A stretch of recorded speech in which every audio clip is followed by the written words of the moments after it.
ሰላም ሰላም እንደምናችሁ በአለም ዙሪያ የምትኖሩ ጓደኞቼ ቤተ እስራኤላውያን ኢትዮጵያውያን ኤርትራውያን ሰላምታዬን አቀርባለሁ።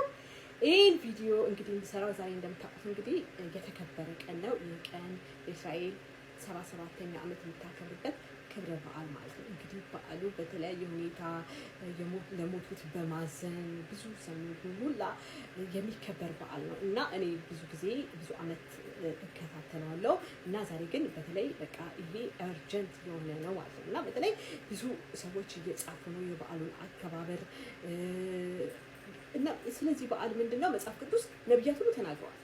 ስለዚህ ቀን ማለት ነው ምን ይላል? እኔ ልናገርበት የምፈልገው በተለይ ኢሳይያስ 66 በጣም ልናነበው እንድታነቡት ጋብዛለሁ። ሁላችሁም ታውቁታላችሁ፣ ግን በዚህ መንፈስ እንድትረዱትና ምንድነው የሚለው? ሳታምጥ ወለደች፣ ምጥም ሳያገኛት ወንድ ልጅ ወለደች። ከቶ እንዲህ ያለ ነገር ማን ሰምቷል?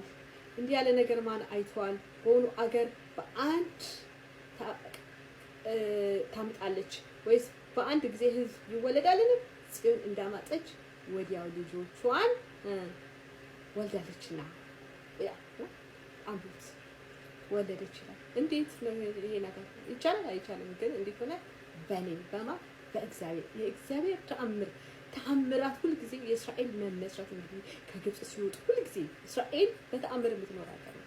በቃ ሁሌ ተአምር ማየት ከፈለግን እስራኤልን ማየት ነው እና እንግዲህ እዚህ ጋር በቃ ታምጣልስ እኔ ነኝ የማደርገውና ይሄን ተአምራት እግዚአብሔር የክብሩን ስራ እንድናይ ይገባል ማለት ነው። እዚህ ጋር ምንድነው? ስለዚህ በዓል እስራኤል መሰብሰብ እስራኤል ከእንደገና መገንባት በጣም አስደናቂ ነገር ነው። እግዚአብሔር ቃሉና እንግዲህ ይሄ ኢሳይያስ ነው የተናገረው።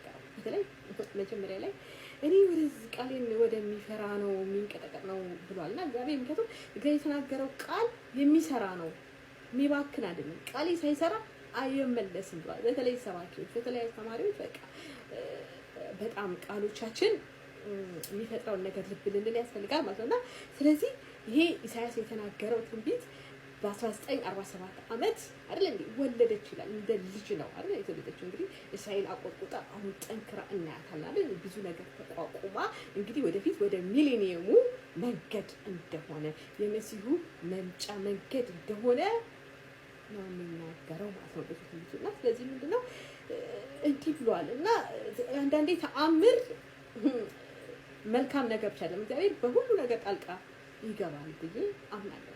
አንዳንዴ በፍርድ ምክንያቱም እግዚአብሔር ለማይረባ ነገር አሳልፎ ሰጣት ይላል። አንዳንዴ ብዙ አስተማሪ ነን ለሚሉ ምክንያቱም እዚህ ጋር እንዳያችሁት በቃ መስዋዕት በግን ማረድ ቁርባን የሚያቀርብልን ምንድነው? ሰው ነፍስ እንደመግደል ነው ይላል። እኔ ለዚህ ነው አንዳንዴ አስያነ ቤቶች በጣም እናደለው ነፍሰ ገዳይ ምናምንና ስለዚህ እግዚአብሔር ግን ክብሩ እስራኤልን ስናይ የእስራኤል አመሰራር የህዝቡ የተለያዩ ነገሮች በቃ የተጻፉ መሆኑ እግዚአብሔር ቃል አፈጻጸም ስናይ ደስ ሊለን ይገባል። እና እዚህ ጋር እንዲያውም ምናል በቃ የሚወዱሽ ደስ ይበላቸው እስራኤል በመመስረቷ ህዝቡ በመሰብሰቡ እግዚአብሔር ይህንን በማድረጉ እኛም ደስ ሊለን ይገባልና እንኳን ለዚህ ለ77ኛ ክብረ በዓል አደረሳችሁ ይላልና እንግዲህ ይሄንን ቻናል የምትመለከቱ በአጠቃላይ በዚህ ሰፖርት የምታደርጉ በእውነት እግዚአብሔር እንደሚባርካችሁ አምናለሁ። ሌሎቻችሁ የምትሰሙ በአጠቃላይ ላይክ፣ ሰብስክራይብ፣ ኮሜንት እያደረጋችሁ ይሄን ቻናል አሳድገን የእስራኤልን እግዚአብሔር በእስራኤል እየሰራ ያለውን ገድል የምናወራበት እንድንሆን እንድትተባበሩን ሁላችሁ የምትሰሙ ሁሉ እጠይቃለሁና ሰላም ለኢየሩሳሌም ይሁን። ጌታ ይባርክ።